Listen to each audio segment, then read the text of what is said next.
guys, I'm Jessie, and today I bring you this highly requested tutorial on how to use the Live Paint feature in Adobe Illustrator. Just kidding. It was requested by like one person, and that person was my little brother. But he really did want it, so here we go. You're going to need to start off by drawing an outline using either the pencil or pen tools. For the purposes of this tutorial, I decided to trace over a doodle I drew for my storytime video. I'm going to speed up the outlining process. If you'd like to skip ahead to the tutorial, click ahead to the timestamp written in the corner.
After you have your outline, it's time to make the live paint. However, you'll notice that I have some different width profiles throughout this outline. Before we make this a live paint, we need to do something about that. First, make sure everything is selected. Then go up to Object, Path, and Outline Stroke.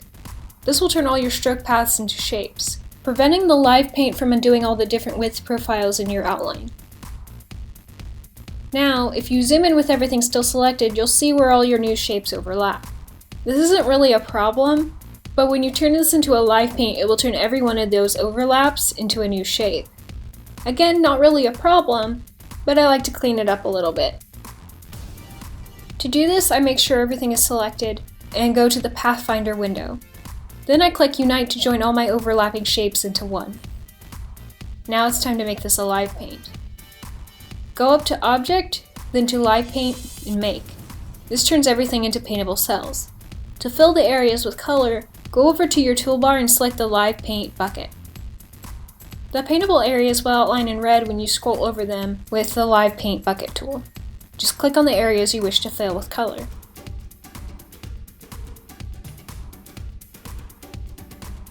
You might notice that if you have a more complicated outline like mine, that the whole constant red flashing might get pretty annoying. However, there's a way to fix this. Just double click on the Live Paint bucket tool to open up the options. Here you can change the color of the highlight. However, if you're like me and just get annoyed with the constant flashing of the highlight at all, you can disable it completely. There, isn't that better?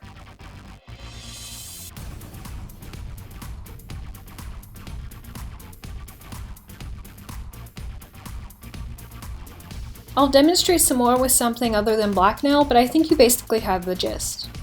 Just pick a color and click in the cell to fill it with that color.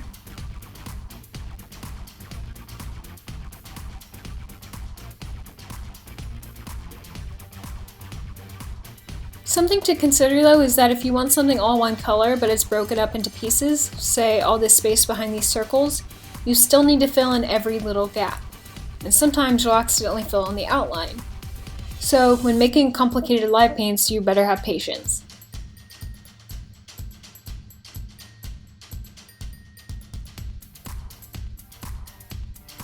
Another thing you might notice is that you might click in a shape and it only fills in part way. Well, if you go to Object, Live Paint, Gap Options, you'll see that we have the gap detection set to small gaps. This means that at a small gap in the cell, the paint will stop. If you'd prefer your paint not to stop at any gaps, and you forgot to change these settings before you made your object a live paint, you can select your live paint group, open this window back up, and turn off the gap detection completely, and then the paint will just continue through any gaps. However, for now I'm just going to leave this setting alone, as I don't see it becoming a problem many more times in this piece, and I can always just click in the unfilled part of the cell to fill the gap completely. Now that I've demonstrated how to use this tool, I'm going to go ahead and color the rest of this piece for real. Before I do that, I'd like to feature this piece from Mavel E. Linner. If you'd like to see more of her work, check out her link in the description. Also, if you'd like a chance for your work to be featured in my videos, just submit your work to me on social media. All my links are down below. Now back to the coloring. I'm going to go ahead and use this time to talk about my subscriber giveaways. I decided a little while back that once I reach 500 subscribers, I would give one lucky subscriber one free t-shirt like these, of their choice from my TeePublic store. Then the YouTube partnered plan changes were announced, and I'm sure you all heard about that. So, I then decided if I could reach 1,000 subscribers by February 20th, I would also give another lucky subscriber one free hoodie of their choice from my TeePublic store. I'll list the details in the description, but basically to enter all you need to do is be subscribed. Then, like I said, once this channel hits 500 subscribers, I will choose one winner at random.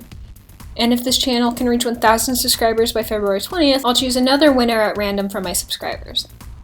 My subscriber count has already gone up quite a bit since I first announced these giveaways, but we aren't quite there yet.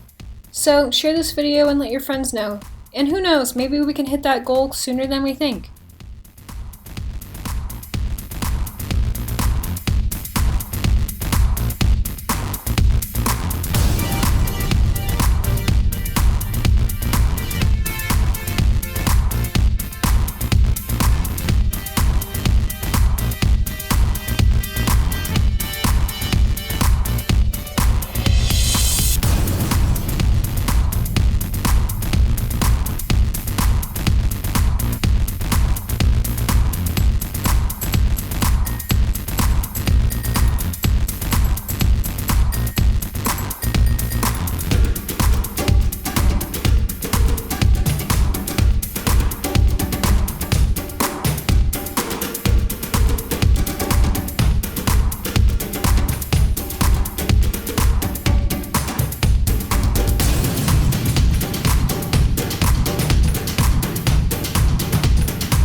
looks like I'm finally done.